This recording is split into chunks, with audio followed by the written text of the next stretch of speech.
All right, YouTube. So today's video is really special because it's the last video of the year in 2025.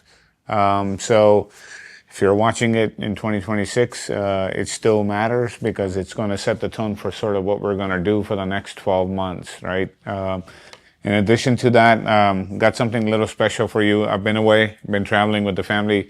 We had some fun. We did some family type of things, but then we also did some business type of things, which were 247 Media Group related. Got a lot of content created for you guys, right? And videos are coming very soon. So if you haven't subscribed yet and you're new to this channel, subscribe. Amar Tech Talk, I am Amar. The channel itself talks not only about camera gear, but also technology, right? Where things are going, what's really happening.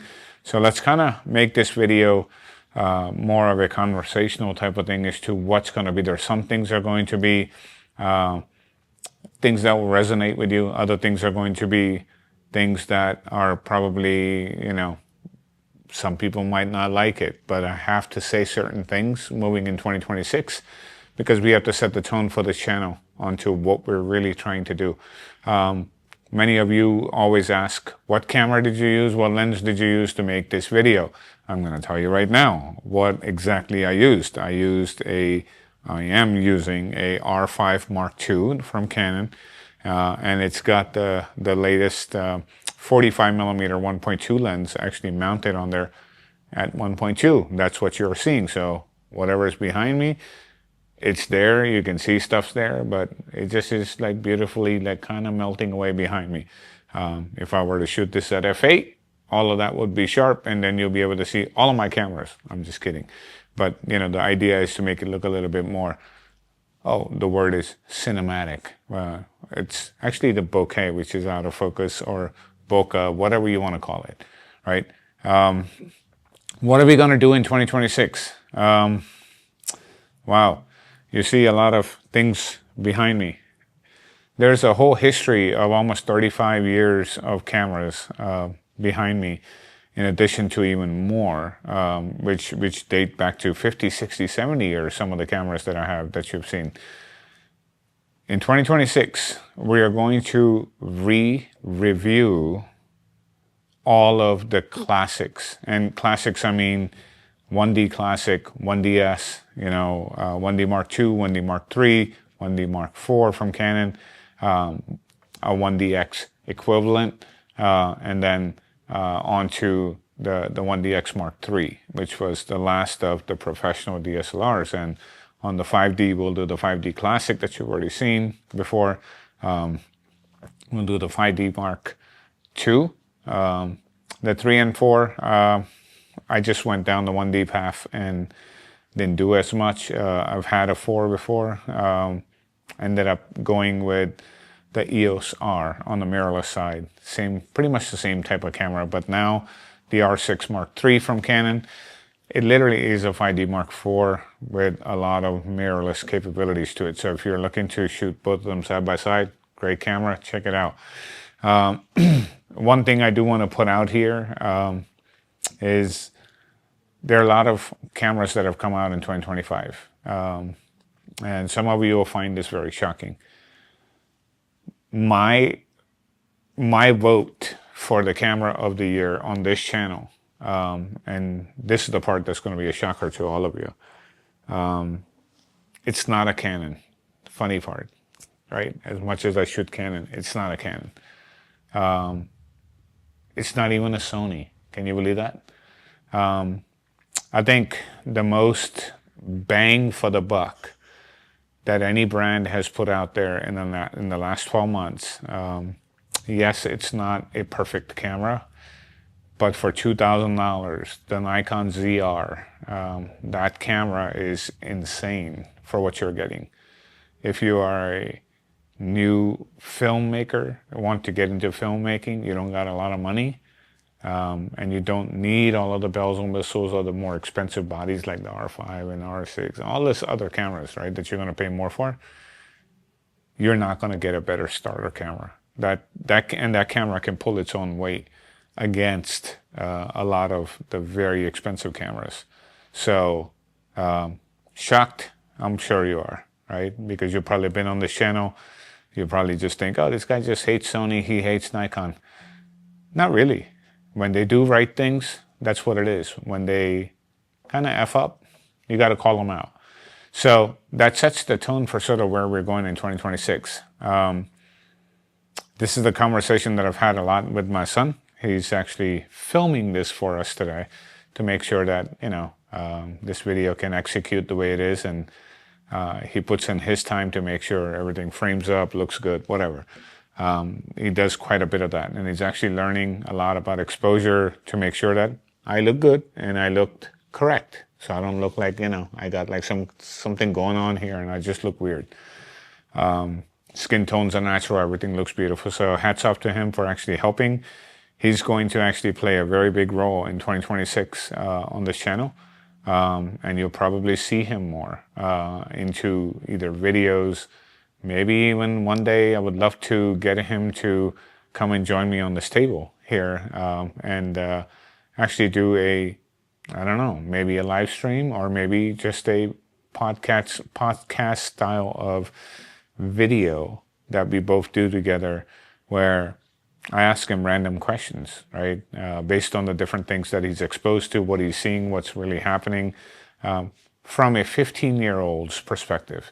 Because when we are 50, 60, 70, 80 years old, we don't quite think the same way as a 15-year-old does onto what they see. Is it right?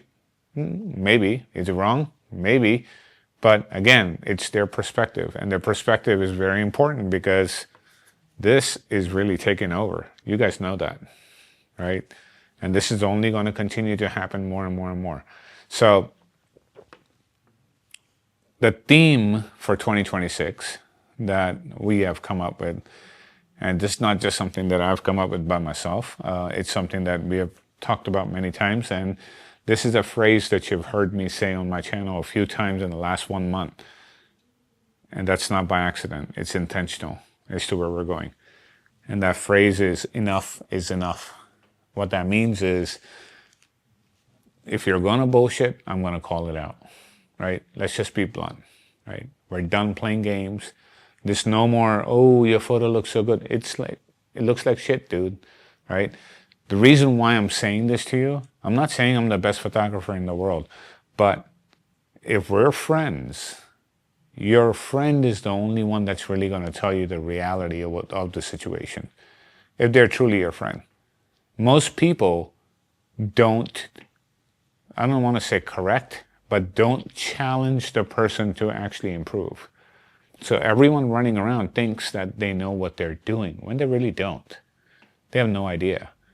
I still see videos in there, well, professional wildlife photographers use auto ISO as their number one tool. Okay.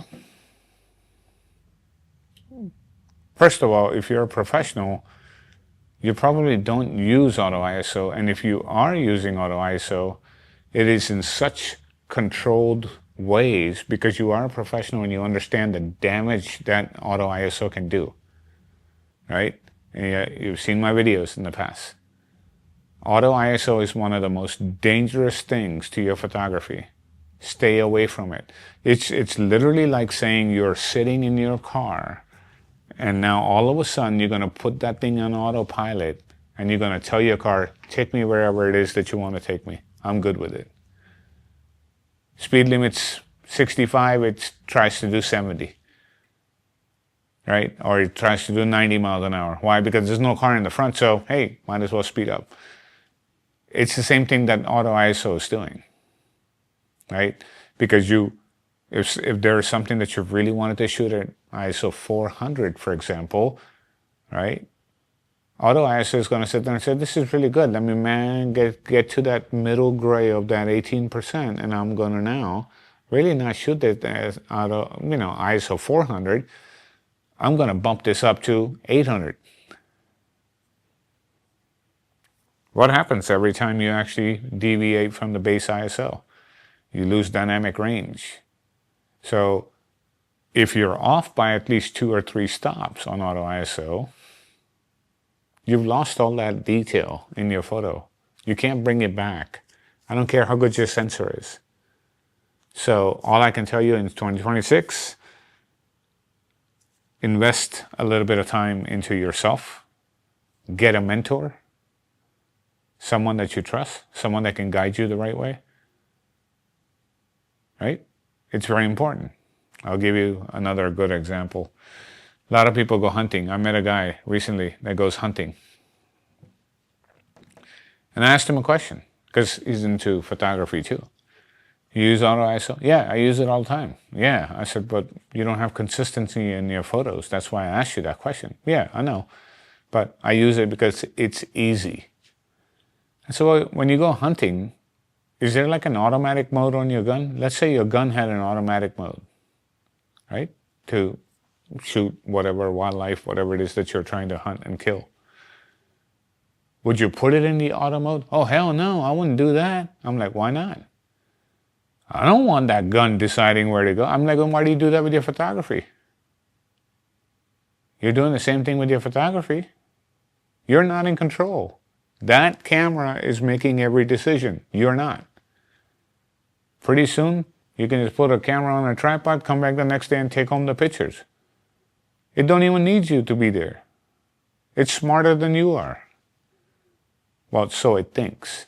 And so you think it's smarter. It's not.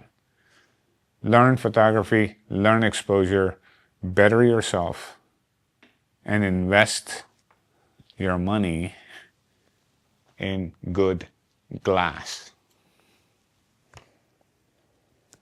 Don't buy crappy lenses, guys. Because as good as your cameras are, they're only as good as the glass that's in front of it. You can buy whatever you like. You want to buy third party, go right ahead and do it. For me, for my Canon cameras, if Canon don't make it, 247 Media Group, don't use it. For my Nikon stuff, I buy some Nikon stuff, but the Zeiss Batis stuff on the Sony side works better than it does even on the Sony stuff. So until Nikon decides to shut that off, I'm going to use that. You could call that a third party, I guess, for Nikon, but I do have Nikon lenses. You know, I still prefer the Zeiss lenses over it, but that's just my preference. Sony side, I have some Sony branded lenses. 3 or 4 of them, they're all made by Sony, and then the rest of them are all made by Zeiss in conjunction with Sony. And the camera knows exactly what a Batis lens is. So I don't know if I consider it third party. It's really still first party. It's just made by Zeiss. So this video is kind of getting long. But in 2026, we're going to do some incredible things with your support. In 2025 and previous years, you guys have truly supported this channel quite a bit. We're looking to work with a lot of brands.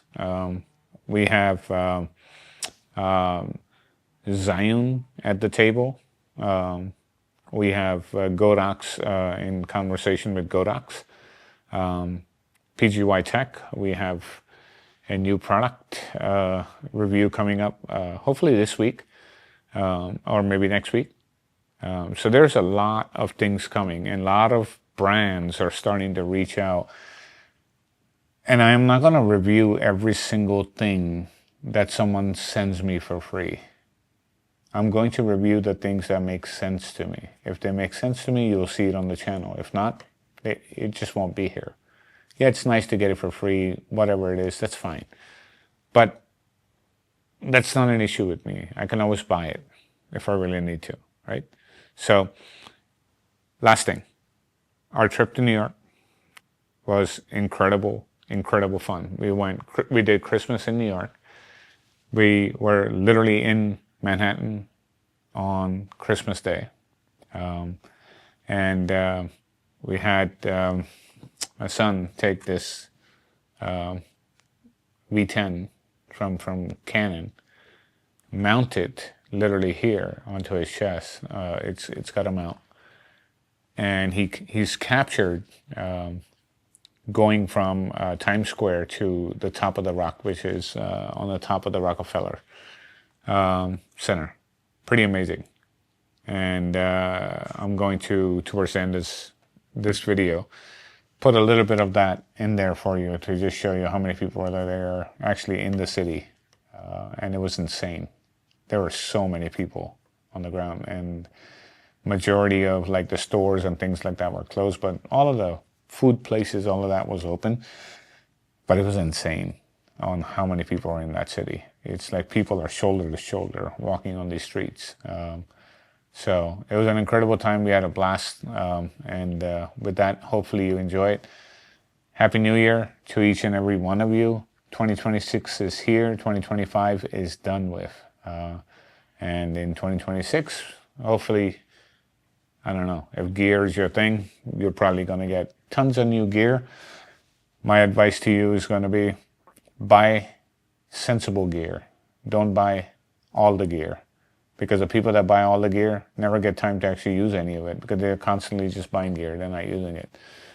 So use your gear, and the slew of videos that are coming, get ready for that. It's going to be exciting, because I think the resurgence of DSLRs, and how many people want to use it, is going through the roof. And Canon just announced recently that they will continue to support the 1D bodies for many more years. So that's a beautiful thing. So if you're looking to do that, and even the 5 series bodies, you got a good shot at it. Nikon, Sony, I don't know what Nikon's doing, but Sony, you really don't have a very good or very big DSLR presence anyway, so that wouldn't even count here. But from a Canon perspective, you have some hidden gems that you can definitely get. So with that, let me know your thoughts below in 2026. What else would you like to see? And definitely like, subscribe, be nice to each other. Go out there, create your magic. And we're going to add the new twist to this at the end of it. So what do I always say at the end of my videos like I do? Go out there, create your magic, be nice to each other, and enough is enough. That's going to be 26. 2026 is here. Enough is enough is where we're actually headed. So if you want to BS, you got to find another channel. If you want the truth the way it is and take it with a grain of salt, you're in the right place. Hang out. We'll have a lot of fun together. We'll learn and grow together. And, hopefully you have a beautiful New Year's. And let's make 2026 very big. And I really would love to get to at least 15 to 20,000 subscribers by the end of 2026. That's my goal. And hopefully you can partake in some of that and bring back a lot more people like yourselves, because many of you have stayed with me ever since the beginning. So I will talk to you guys in the next one. Thank you.